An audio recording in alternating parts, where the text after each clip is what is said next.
Science Galaxy official के YouTube मंच पर एक बार आप सबका स्वागत है। पिछले लेक्चर में हम लोगों ने देखा था केमिकल बॉन्डिंग से संबंधित की पॉइंट्स, जिसमें पूरे टॉपिक के जो महत्वपूर्ण बिंदु हैं उनको कवर किया गया था। आज उसी पर आधारित हमारे जो है वो क्वेश्चंस रहेंगे, और चूंकि टॉपिक काफी लेंदी है इसलिए इस टॉपिक में मेरा प्रयास रहेगा कम से कम मैं 200 क्वेश्चंस दूं, जिन 200 क्वेश्चन में सरल और कठिन से कठिन प्रश्नों को भी समाहित किया जाए।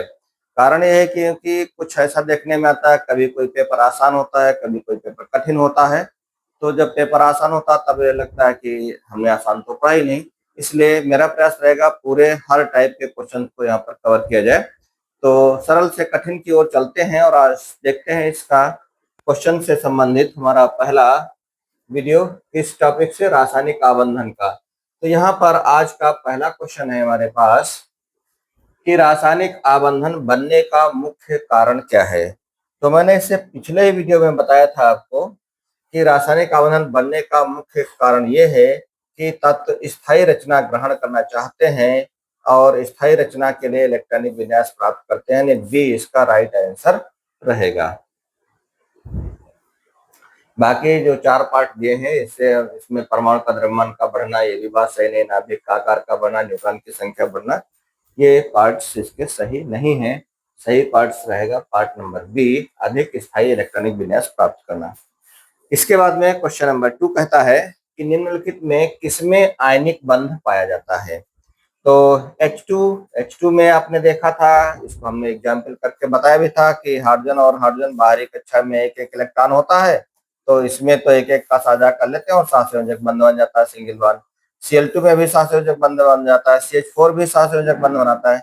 एक NaCl ही ऐसा है जो कि आयनिक बंध बनाता है, Na+ आयन और Cl- आयन में टूटता है।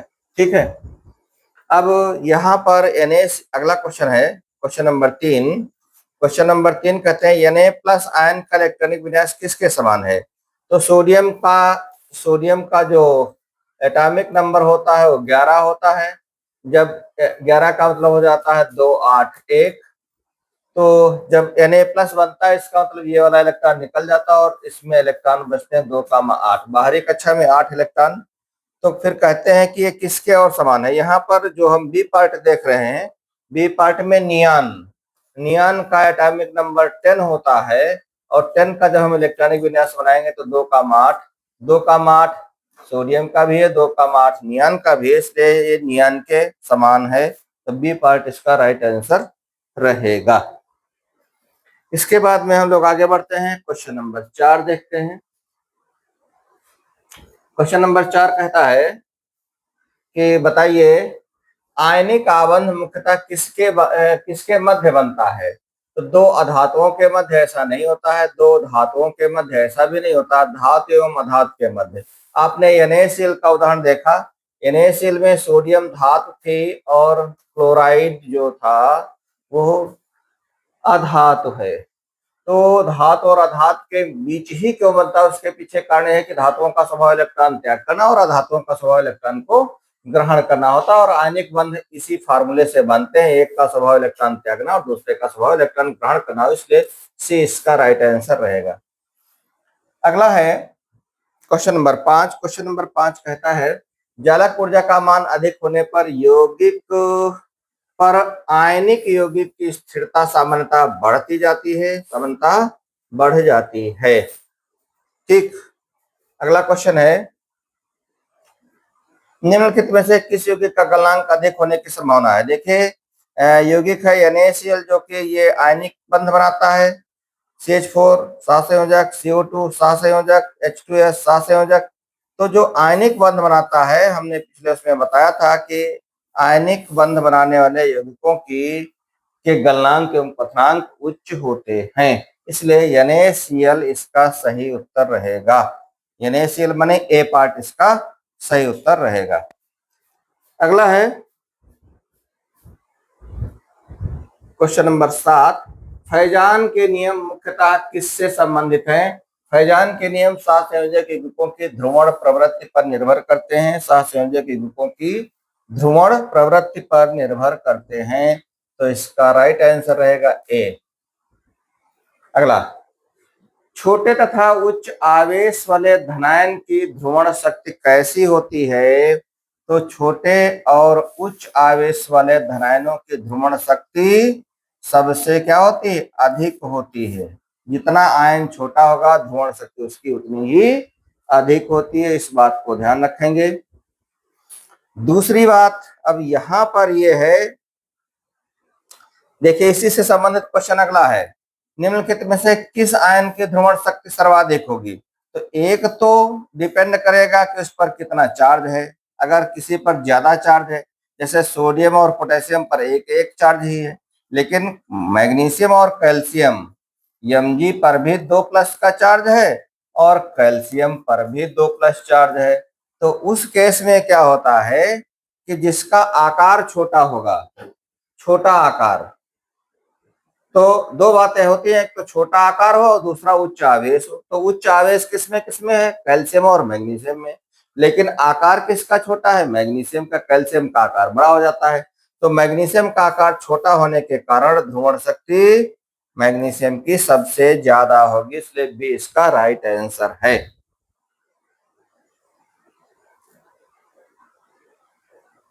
Question number 10। क्वेश्चन नंबर 10 कहता है कि बताइए निम्नलिखित में से कौन सा यौगिक आयनिक है? आयनिक यौगिक कौन सा है? तो देखिए NH3 सहसंयोजक बंध बनाता है। NH3 कैसा बंध बनाता है? सहसंयोजक बंध बनाता है, तो ये तो आयनिक हुआ नहीं। H2O भी सहसंयोजक बंध बना लेता है, CO2 भी सहसंयोजक बंध बना लेता है। इसमें MgO जो है वो सहसंयोजक बंध न बना करके बल्कि कैसा बनाता है? वैद्युत संयोजक बंध बनाता है, इसलिए यही आयनिक यौगिक है MgO। क्वेश्चन नंबर 11 देखो क्या कहता है, आयनिक यौगिक सामान्यतः विद्युत का चालन करते हैं कब? तो ठोस अवस्था में तो विद्युत के कुचालक होते हैं, लेकिन गलित या जलीय अवस्था में विद्युत के सुचालक होते हैं, इसलिए 11 का सी पार्ट जो है वो सही उत्तर रहेगा। Question number 12। क्वेश्चन नंबर 12 क्या कहता है कि NaCl के निर्माण में सोडियम परमाणु क्या काम करता है? तो NaCl का जब निर्माण होता है तो सोडियम के जब एटॉमिक नंबर 11 होता है तो लास्ट में जो एक इलेक्ट्रॉन होता है उस इलेक्ट्रॉन को ये त्यागने का काम करता है। तो फिर इसका सही उत्तर क्या होगा? एक इलेक्ट्रॉन त्यागता है, यानी 12 का बी पार्ट सही उत्तर रहेगा। अगला है क्वेश्चन नंबर 13। क्वेश्चन नंबर 13 देखो क्या कहता है कि MgCl2 में Mg की संयोजकता कितनी है? तो MgCl2 में Mg की संयोजकता हमसे पूछ रहा है। Mg का एटॉमिक नंबर कितना होता है? 12 होता है। 12 का मतलब क्या होगा? 2 8 2। तो बाहरी कक्षा में दो ही इलेक्ट्रॉन है, दोनों इलेक्ट्रॉन निकालने का प्रयास करेगा, इसलिए इसकी वैलेंसी कितनी होगी? 2 होगी, यानी बी पार्ट इसका राइट आंसर रहेगा। फिर है अगला क्वेश्चन, क्वेश्चन नंबर 14 क्या कहता है, निम्नलिखित में से किसमें सबसे अधिक आयनिक चरित्र अपेक्षित है? अधिक आयनिक कौन होगा? जिनके बीच में जो है इलेक्ट्रोनिगेटिविटी का अंतर सबसे ज्यादा होगा। अब FCl Bri इनमें सबसे अधिक इलेक्ट्रोनिगेटिव कौन है? F है। जब सबसे अधिक इलेक्ट्रोनिगेटिव F है तो लिथियम और इसके बीच में आयनिक शक्ति, आयनिक प्रवृत्ति सबसे ज्यादा होगी, इसलिए 14 का ए पार्ट सही उत्तर रहेगा।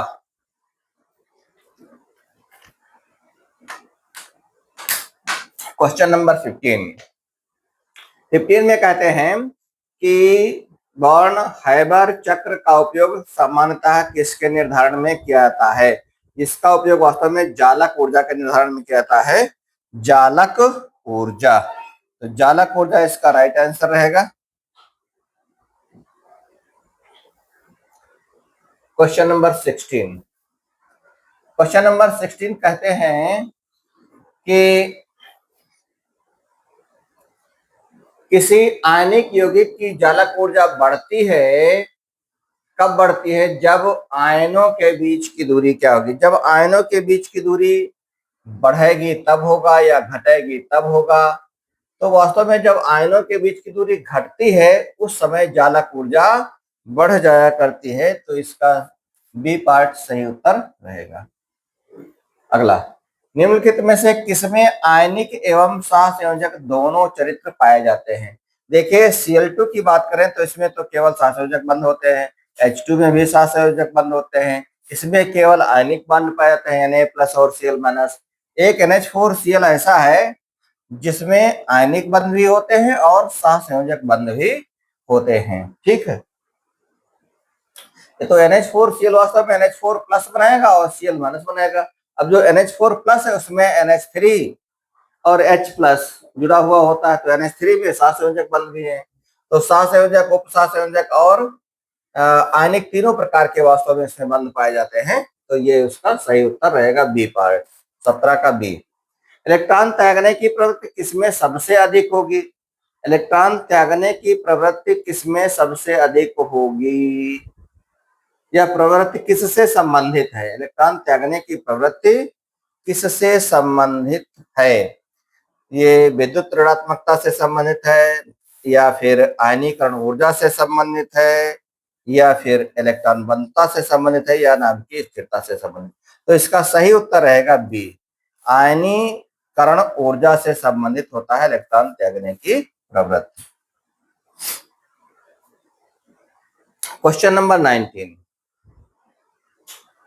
क्वेश्चन नंबर 19 कहता है धनायन का आकार उसके मूल परमाणु की तुलना में क्या होता है? धनायन का आकार उसके मूल परमाणु की तुलना में क्या होता है? अधिक होता है या कम होता है? अधिक होता है या कम होता है, या समान होता है, या हमेशा दोगुना रहता है? तो देखिए वास्तव में धनायन का आकार उसके मूल परमाणु की तुलना में कम ही होता है। अब कम क्यों होता है? जैसे मान लिया ये कोई नाभिक है और इसमें ये सब इलेक्ट्रॉन्स हैं।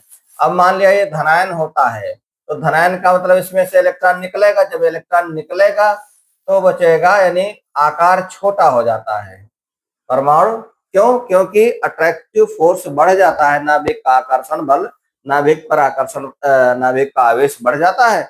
नाभिक का आवेश बढ़ने की वजह से इलेक्ट्रॉन पर आकर्षण बल अधिक प्रभावी हो जाता है, जिससे इलेक्ट्रॉन अंदर की ओर खिंच जाते हैं और परमाणु का आकार छोटा हो जाया करता है। फिर ऋणायन का आकार मूल परमाणु की तुलना में सामान्यतः फिर क्या हो जाएगा? अधिक हो जाएगा। ये इसका रिवर्स केस हो जाएगा। बी पार्ट इसका सही उत्तर यहाँ पर भी रहेगा। इसके बाद में अगला क्वेश्चन है निम्नलिखित में से किसमें सबसे मजबूत आयनिक आकर्षण होगा? NaCl में, या MgO में, या KCl में, या CsCl में? तो यहाँ पर क्वेश्चन नंबर 21 में हमको क्या बताना है कि किसमें अधिक होगा? तो मजबूत आयनिक आकर्षण MgO में सबसे अधिक होगा, क्योंकि यहाँ पर जो चार्ज होता है Mg का वो 2 चार्ज हो जाएगा, आवेश ज्यादा होता है। बाकी सबका जो है आवेश सिंगल आवेश होता है, चाहे सोडियम हो चाहे पोटेशियम, और इस पर चार्ज मैग्नीशियम पर अधिक होने के कारण अधिक आकर्षण होगा इसमें। अगला क्वेश्चन नंबर 22, आयनिक बंध दिशात्मक होता है।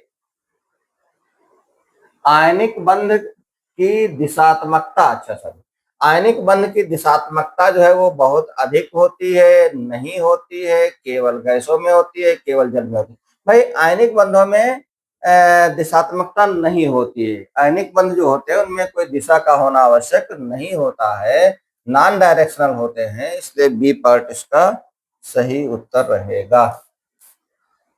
इलेक्ट्रॉन ग्रहण करने की प्रवृत्ति को हम कहते हैं इलेक्ट्रॉन बंधुता। इलेक्ट्रॉन ग्रहण करने की प्रवृत्ति को क्या कहते हैं?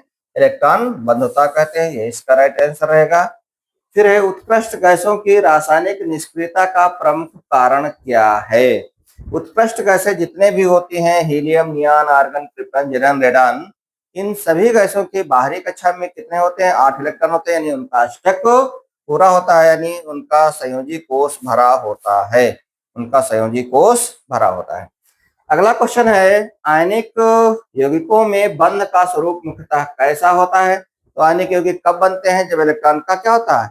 स्थानांतरण होता है। इलेक्ट्रॉन का स्थानांतरण होता है तब आयनिक बंध बनते हैं। तो यहाँ पर इलेक्ट्रॉन का स्थानांतरण इसका सही उत्तर रहेगा। न कि इलेक्ट्रॉनों का साझा, न कि प्रोटॉन का स्थानांतरण, न कि न्यूट्रॉन का स्थानांतरण। तो इस प्रकार से ये आपने क्वेश्चन देखे। चलिए आगे और समझते हैं कुछ क्वेश्चनों को। अब हम दूसरा सेट लेते हैं और इस दूसरे सेट में भी हम चर्चा करते हैं आपका केमिकल बॉन्डिंग से ही संबंधित प्रश्नों का। तो चलिए देखते हैं। अगले में हम क्या पाते हैं कि सहसंयोजक आबंधन में जब सहसंयोजक बंध बनते हैं तो फिर इलेक्ट्रॉन का आदान प्रदान नहीं होता, बल्कि क्या होता है, साझा होता, बराबर की साझेदारी होती है। तो इलेक्ट्रॉन युग्म की बराबर की साझेदारी होती है इसमें, इलेक्ट्रॉन युग्म की बराबर की साझेदारी, यानी बी पार्ट इसका सही उत्तर रहेगा। अब H2 अणु में कितने सहसंयोजी बंध होते हैं? जब हम H2 का निर्माण करते हैं तो हाइड्रोजन में एक एक ही इलेक्ट्रॉन होता है, तो एक इसमें जो है सहसंयोजी बंध की बात कहता है, ये सिंगल बॉन्ड नहीं तो बनेगा, इसलिए सिंगल बॉन्ड यानी ए इसका राइट आंसर रहेगा। O2 में कुल कितने बंध होते हैं? तो O की बाहरी कक्षा में होते हैं 6 इलेक्ट्रॉन, 2 2 4 2 6, इसमें भी 6 इलेक्ट्रॉन होते हैं। तो 2 इलेक्ट्रॉन की कमी, इसलिए 2 2 इलेक्ट्रॉन लेकर के साझा करेंगे, इसलिए कौन सा बॉन्ड बनेगा? डबल बॉन्ड बनेगा, यानी 2 बंध होते हैं। N2 में इसी प्रकार से 3 बंध होते हैं, वहां पर 3 3 की साझेदारी होती है।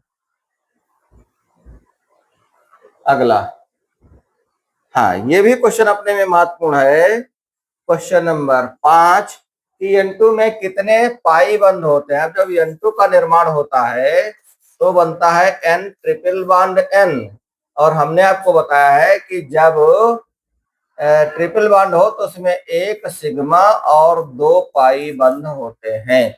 एक सिग्मा और 2 पाई बंध, तो इसमें हमसे केवल पाई बंध पूछता है, इसलिए सी इसका राइट आंसर रहेगा।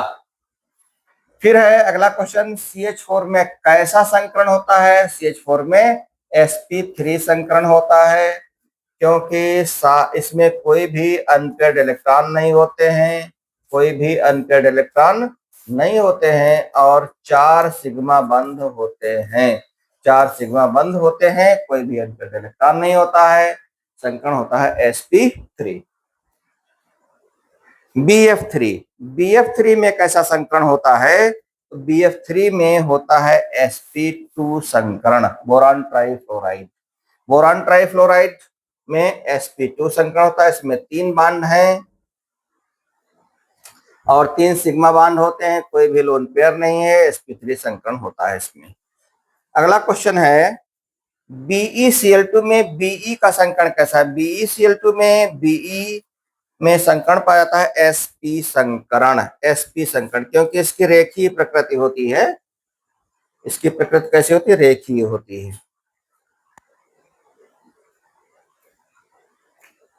फिर है अगला क्वेश्चन, NH3 का आकार कैसा होता है?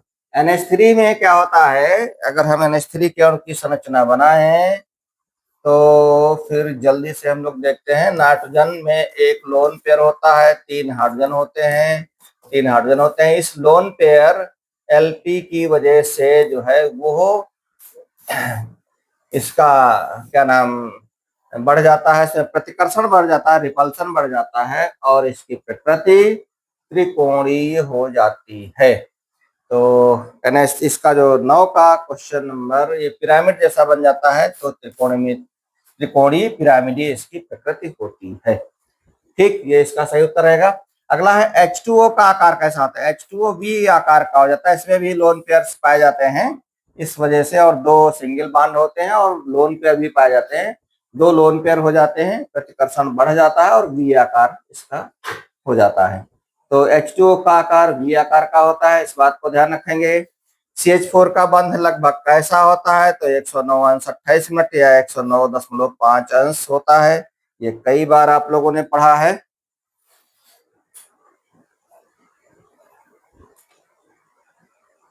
अगला, BF3 का बंध कोण कैसा होता है? BF3 जो है वो sp2 संकरण उसमें हमने देखा था, तो sp2 संकरण में प्रकृति उसकी त्रिकोणीय होती है, और जब त्रिकोणीय प्रकृति होती है तो फिर उसके बीच में बांड बने, जो बांड एंगल रहेगा वो 120 अंश का रहता है, 120 अंश का रहता है। BeCl2 का बंध कोण कितना रहेगा? तो BeCl2 की रचना रेखीय होती है। BeCl2 की रचना रेखीय होने की वजह से कोण कितना रहेगा? 180 अंश। तो 180 अंश इसका राइट आंसर रहेगा डी पार्ट का, इसका सही उत्तर रहेगा। अच्छा, क्वेश्चन नंबर 14। क्वेश्चन नंबर 14 क्या कहता है कि वेस्पर सिद्धांत के अनुसार इलेक्ट्रॉन युग्म एक दूसरे को क्या करते हैं? प्रतिकर्षित करते हैं। हम कई बार ये बात बता चुके हैं। फिर प्रतिकर्षण शक्ति का सही क्रम क्या है? इसको भी हमने उसमें लिया था जब हम आपको की पॉइंट्स बता रहे थे। LP is greater than LP, BP is greater than BP, यानी 15 का ए पार्ट सही है। लोन पेयर के बीच में प्रतिकर्षण रिपल्सन सबसे ज्यादा होता है। अगला क्वेश्चन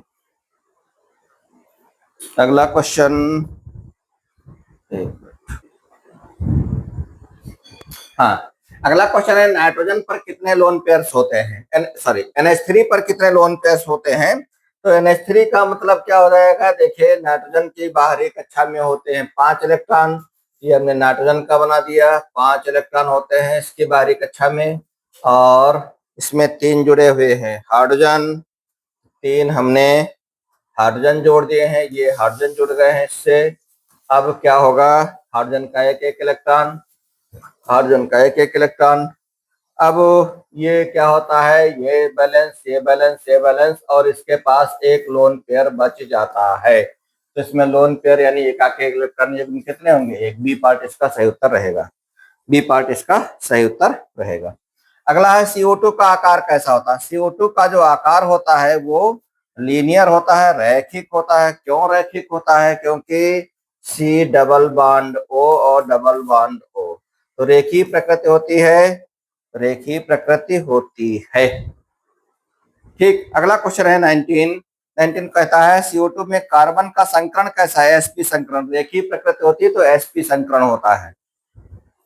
रेखीय प्रकृति अगर होगी तो संकरण कैसा होगा? sp। और अगर 120 अंश का त्रिकोणीय होगा तो sp2 संकरण होगा। अगर चतुष्फलकी होता है तो sp3 संकरण होता है। क्वेश्चन नंबर 20 कहता है निम्नलिखित में कौन सा अणु ध्रुवीय है? CO2, BF3, CCl4 या H2O। ठीक है, तो इसमें देखिए CCl4 तो ध्रुवीय होगा नहीं, BF3 और CO2 भी ध्रुवीय नहीं होते हैं। ध्रुवीय होगा तो कौन सा होगा? H2O इसका सही उत्तर रहेगा। H2O इसका सही उत्तर रहेगा। H2O सही उत्तर रहेगा। अगला, निम्नलिखित में से कौन सा अणु अध्रुवीय है?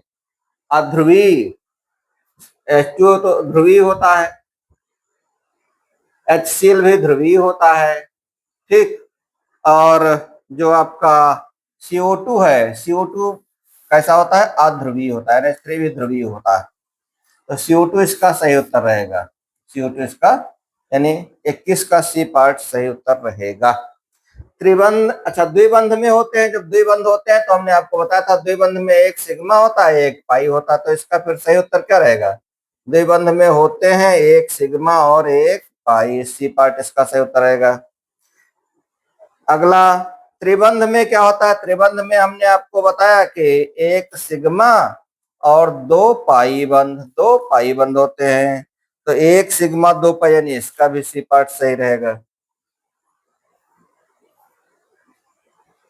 इसके बाद में चलिए 2 क्वेश्चन रह गए, इनको हम लोग बाद में देख लेंगे। आज के लिए इतना ही, और फिर मिलते हैं अगले वीडियो में। ये वीडियो आपको कैसा लगा? अगर पसंद आया हो तो इसका अपने साथियों में शेयर करें, कमेंट करके बताएं, और जुड़े रहें इसी प्रकार से अच्छे प्रश्नों को देखने के लिए। अगले जो भी हमारे आएंगे वो सब इससे थोड़ा सा हार्ड की तरफ हम बढ़ेंगे, कठिन से कठिन प्रश्नों को समाहित किया जाएगा। धन्यवाद।